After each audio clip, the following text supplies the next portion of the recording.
बोलिए कृष्ण कन्हैया लाल की जय भक्त हो। वत्सल भगवान की जय भक्त और भगवान की जय हो। इस तरह का जब गजराज ने भगवान को पुकारा और दिव्य श्लोकों में स्तुति करते हैं प्रभु। ओम नमो भगवते तस्मै यत एत चित्तात्मकम पुरुषाय द्विबीजाय परेशाय धीमहि। हे प्रभु, मैं आपको पुकार रहा हूँ, मेरी रक्षा करिए, रक्षा करिए। और जब इस तरह उस सरोवर से एक सुंदर कमल का पुष्प लेकर के और जब गजराज पुकारते हैं, तुरंत जैसे प्रभु के कानों में आवाज पड़ी, गरुड़ पर सवार होकर प्रभु तुरंत दौड़े आए और सबसे पहले आकर के ग्राह का उद्धार किया। ग्राह का उद्धार करके प्रभु मानो बताना चाहते हैं हम आपको कि जो मेरे भक्त के चरण पकड़ लेता है तो सबसे पहले मैं उसका उद्धार करता हूँ। भक्त का तो मैं अपने करूंगा उद्धार, लेकिन जिसने मेरे भक्त का चरण पकड़ लिया है उसका मैं उद्धार पहले करता हूँ। और ध्यान रखना, जब हम आप भी संतों की शरण में जाते हैं ना, और जब उनके साथ रह करके भगवान का नाम लेते हैं तो सबसे पहले पुकार प्रभु के कानों में हमारी ही पड़ती है। तो आज जब भगवान आए तो सबसे पहले ग्राह का उद्धार किया और बाद में गज का जो है उद्धार किया। सुखदेव जी कहते हैं, परीक्षित, इस तरह भगवान ने ग्राह को मार करके और गज की रक्षा की। ये जो ग्राह और गज है, ये पूर्व जन्म में इनको जो है संतों का श्राप था। आज संत के श्राप से, संत का श्राप जो है इन्हें भगवान से मिला दिया। और ध्यान रखना, जब संत के श्राप में इतनी ताकत है तो वरदान में कितनी ताकत होगी। जब संत का श्राप ही जीव को भगवान से मिला देता है तो उनका जो है आशीर्वाद है वो तो भगवान से पहले ही हमको मिला देगा। उसमें संदेह नहीं है कि संत के जो वरदान होता है ना, उसमें संदेह कभी नहीं करना चाहिए। अगर उन्होंने संत महात्मा हमसे प्रसन्न है तो समझ लो भगवान की हमारे ऊपर विशेष कृपा है। तो आज सबसे पहले भगवान ने ग्राह का उद्धार किया, उसके बाद में गज का उद्धार किया। यह चौथे मनवंतर की कथा है। सुखदेव जी कहते, परीक्षित सुनो, छठवें मनवंतर में एक बार भगवान ने समुद्र का मंथन करवाया देवताओं और दैत्यों से, और देवताओं को जो है सुंदर अमृत का पान पिलाया, अमृत का पान करवाया। और इसी छठवें मनवंतर में भगवान अजित अवतार ग्रहण करते हैं और कच्छप अवतार जो है ग्रहण करते हैं। सुखदेव जी कहते हैं, परीक्षित, अब बताओ तुम्हें क्या जानने की इच्छा है। तब परीक्षित ने कहा, महाराज आप मुझे समुद्र मंथन की जो कथा है विस्तार से कहिए। बोले, सुनो, एक बार जब देवराज इंद्र अपने ऐरावत हाथी पर बैठे हुए थे, सभी देवता उनकी स्तुति कर रहे थे, बड़े प्रसन्न थे। देवराज इंद्र देवताओं के राजा हैं। उसी समय उनके गुरु जो बृहस्पति हैं वे भी बड़े खुश हुए और अपने गले की माला उतार कर इंद्र को पहना देते हैं।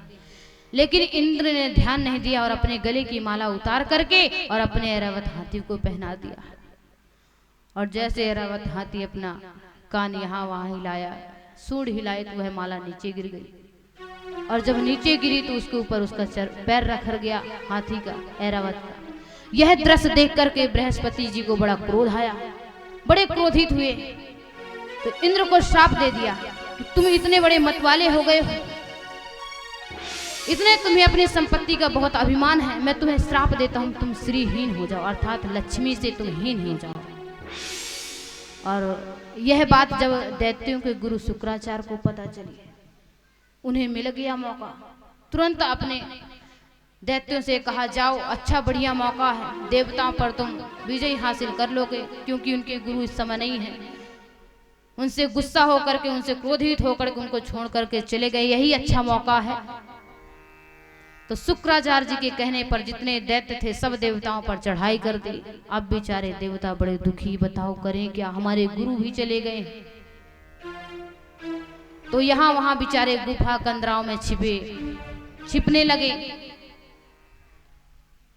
और जब एक बार भगवान के धाम गए, प्रभु बताइए हम बड़े दुखी, हमारा राज हमसे छीन गया, हमारे सिंहासन हमसे छीन ले गया, दैत्यराज ने छीन लिया है।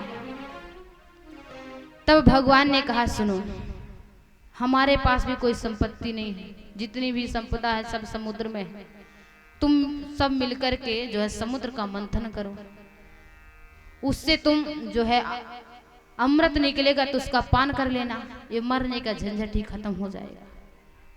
तो बोले महाराज समुद्र मंथन करें कैसे? तो बोले सुनो, तुम जाकर के अभी दैत्यों से जो है संधि कर लो। अरे अपना काम बनाना है तो मित्रता करने में क्या जाता है। तो अरियो अपि संध्या सती कार थे गौरवे अहि मूसक व देव हरतस पदवीम गते। तो तुम जाकर के चूहे और सर्प की भांति जो है संधि कर लो देवताओं से। कैसे? जैसे एक बार सर्प एक पिटारी पर बंद था, बाहर से चूहा उसको देखे, बोले महाराज क्या हाल है? तो सर्प ने कहा भैया देखो तुम कितने अच्छे हो, तुम ही मुझे बचा सकते हो इस पिटारी से। तो चूहे को अभिमान हो गया, अरे मैं इतना छोटा चूहा होकर के आज बताओ सर्प के काम आऊंगा। तो जो सर्प था वह बहुत होशियार था, वह सोचता था किसी तरह इस पिटारी से जो मैं मुक्त हो जाऊं, फिर देखता हूं क्या होता है। तो उस चूहे से दोस्ती कर ली, बोले भैया तुम अपने दांतों से, पहने पहने दांत हैं तुम्हारी, इस पिटारी को काट दो, मैं मुक्त हो जाऊंगा, बताओ। तो चूहे जो है उस सर्प की बात मान गया और बेचारा भोला भाला वह तुरंत अपने दांतों से उस पिटारी को काट दिया। और जैसे ही उस जाल से सर्प निकला तो सबसे पहले निकलकर चूहे को खा गया। तो जिसने उसको बचाया उसी को खा गया। तो आज भगवान कहते हैं तुम जाकर के दैत्यों से चूहे और सर्प की भांति दोस्ती कर लो, मित्रता कर लो। अपना काम बनाना है तो किसी को भी राम राम करना पड़े, किसी को प्रणाम कर लो भैया, काम ही तो बनाना। तो आज भगवान देवताओं को कहते हैं और देवता भगवान के कहने पर दैत्यों के पास गए, बोले भैया देखो आए दिन हम आप लड़ते रहते हैं और हम सबको डर रहता है हम कहीं मार ना जाए, एक काम करो चलो समुद्र मंथन करते हैं। समुद्र मंथन करने से जो अमृत निकलेगा तो हम सभी जो है मिल करके आपस में बांट कर पी लेंगे, फिर कितना भी लड़ेंगे झगड़ेंगे मरने वाले तो है नहीं, अमर हो जाएंगे तो मरने का झंझट ही दूर हो जाएगा। तो दैत्य को ये बात पसंद आई, बोले चलो ठीक है। अब जब प्रभु से कहा कि प्रभु दैत्य मान गए हैं, बताइए क्या करें, कैसे समुद्र मंथन करने। तो भगवान ने कहा कि सुनो, सबसे जाकर के पहले तुम मंदराचल पर्वत को लेकर के आओ, वासुकी नाग को जो है रस्सी बनाओ, उसको जो है मथानी बना करके मंदराचल पर्वत को और वासुकी नाग को रस्सी बना करके उससे समुद्र मंथन करो, तब देखना बढ़िया अमृत निकलेगा, उसको पान करके तुम सभी अमर हो जाना। तो गए मंदराचल पर्वत को, जैसे देवता उठाने लगे तो जैसे उठाया तो वो थोड़े टेढ़ा हो गया, हाथ से छूटा तो जितने भी दैत्य थे देवता थे, किसी की हाथ टूटा, किसी का पैर टूट गया। यह दृश्य देख करके बड़े चिंतित हुए, महाराज बताइए अब क्या करें। तो देवता भगवान को पुकारे, दैत्य बोले, दैत्य तो एक साइड खड़े हो गए, हमको क्या करना है, इन्होंने हमको प्रेरित किया था समुद्र मंथन, ये जाने क्या करना है इनको। तुरंत भगवान ने देवताओं की पुकार सुनी और गिरिम चारोप गरुणे हस्त ने के लीला, लीला की भांति प्रभु उस पर्वत को उठा करके एक हाथ में और गरुड़ पर सवार होकर के समुद्र में ला करके रखते हैं मंदराचल पर्वत को, और वासुकी नाग की जो है रस्सी बनाई गई। समुद्र मंथन प्रारंभ हुआ, लेकिन उसका नीचे आधार कुछ नहीं है, करें क्या। जैसे मंथन शुरू किया तो देवता लोग जो है मुख की ओर पकड़ लिए और दैत्यों को पूंछ की तरफ पकड़ा दिया गया।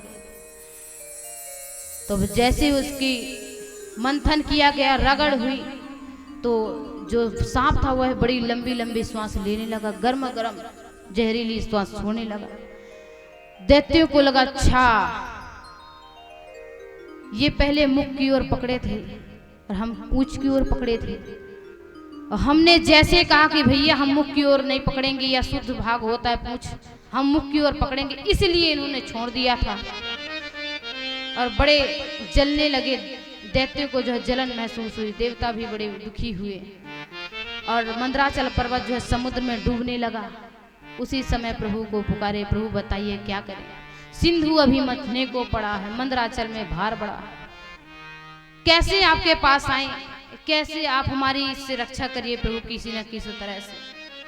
देवता कहने लगे, सिंधु अभी मथने को पड़ा है, मंदराचल में भार बढ़ा है, दोनों दल में प्रश्न खड़ा है, भीषण भार उठाए कैसे, पर्वत के संग जल में डूबते, आशिक नाव बचाए कैसे, अमृत के प्यासे है बेचारे, टूटे टूटे हारे हारे, सोच रहे कि सहायता लेने मंथन छोड़ के जाए कैसे, पर्वत भार उठाए कैसे। सिंधु अभी मथने को पड़ा है, मंदराचल में भार बढ़ा, लेकिन दोनों दल में प्रश्न खड़ा है, यह भीषण भार उठाएं कैसे। पर्वत जल में डूब रहा है, धीरज साहस छूट रहा है, और ऐसे देवता बेचारे बड़े दुखी हो गए। उसी समय भगवान कच्छप का रूप बना करके और उस मंदराचल पर्वत के नीचे जो है प्रभु ने उस आधार दिया मंदराचल पर्वत को। और सुखदेव जी कहते हैं, परीक्षित ऐसे प्रभु ने कच्छप अवतार धारण किया। बोले कच्छप भगवान की जय हो। और किसी तरह समुद्र मंथन किया गया। जब समुद्र मंथन हुआ तो सबसे पहले उससे जो है हलाहल विष निकला। जैसे विष निकला तो उस विष के ताप से जो है तीनों लोग तपने लगे। देवता बड़े दुखी हो गए, दैत्य भी बड़े दुखी हो गए। महाराज इससे तो अमृत निकलने वाला था, ये विष कहाँ से आ गया, अब इसको जो है कौन स्वीकार करे। तुरंत देवताओं को याद आया, दैत्यों को याद आया कि इससे हमें केवल भगवान भोलेनाथ ही बचा सकते हैं। भूत भावन भोलेनाथ के सिवाय इस विष से हमारी रक्षा कोई कर ही नहीं सकता। तो तुरंत सभी देवता दौड़े दौड़े ब्रह्म और शंकर जी के पास गए। बोले भोलेनाथ आपका काम है परित, आप तो बड़े भोले भाले हैं, इस विष से हमारी रक्षा करिए। और जैसे प्रभु ने सुना भोलेनाथ ने तो तुरंत अपनी माता पार्वती से कहते हैं, मैया से बोले देवी बताओ, देवता बेचारे दुखी हैं, दैत्य भी दुखी हैं, हम क्या करें, इस विष को स्वीकार करें कि नहीं। तो पार्वती मैया कहती हैं, भोलेनाथ आपका काम ही परिहित करना है, जिसमें सबकी भलाई हो वही आप करिए। अब कोई पत्नी अपने पति को ऐसे तो नहीं कह सकती आप विष पी लीजिए। तो आज डायरेक्ट पार्वती मैया नहीं कहती कि आप विष का जो है पान करिए, विष पी लीजिए। कहती हैं पार्वती मैया कि आप जो है जिसमें सबका हित हो वही करिए। तब भोलेनाथ समझ गए और तुरंत देवताओं को कहते हैं, ठीक है भैया, हम तुम सबके कहने पर इस विष को हम ही स्वीकार करते हैं। देवता भोलेनाथ की स्तुति करते हैं।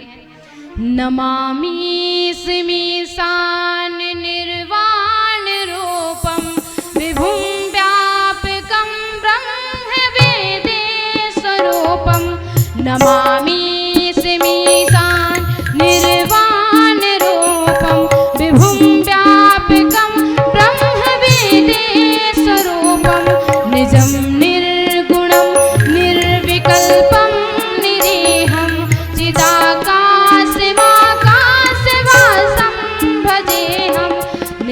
निर्गुणं निर्विकल्पं निरीहं चिदाकाशमाकाशवासं भजेऽहं। नमामि स्मीशान निर्वाण रूपं विभुं व्यापकं ब्रह्म वेदेश स्वरूपं। विभुं व्यापकं ब्रह्म वेदेश स्वरूपं। इस तरह देवता कहते हैं, देव देव महादेव भूतात्मन भूत भावना त्राहि न शरण पन्नई त्रैलोक कहि दयनाथ विशद। हे भूत भावन भोलेनाथ इस हलाहल विष से हमारी रक्षा करिए, हमारी रक्षा करिए। और देवताओं के इस दुख को देख करके भोलेनाथ उस विष को जो है स्वीकार करते हैं और जैसे विष को हाथ में लिया तो उन्हें तुरंत याद आ गया कि मेरे हृदय पटल पर जो है हरि विराजमान है, अगर इसका मैं पान करूंगा और इसे मैं अगर पी गया तो मेरे हृदय में बैठे हरि को कष्ट होगा, और अगर बमन कर दिया तो संसार को कष्ट होगा, तो करूं क्या। तुरंत भोलेनाथ ने रा कहा,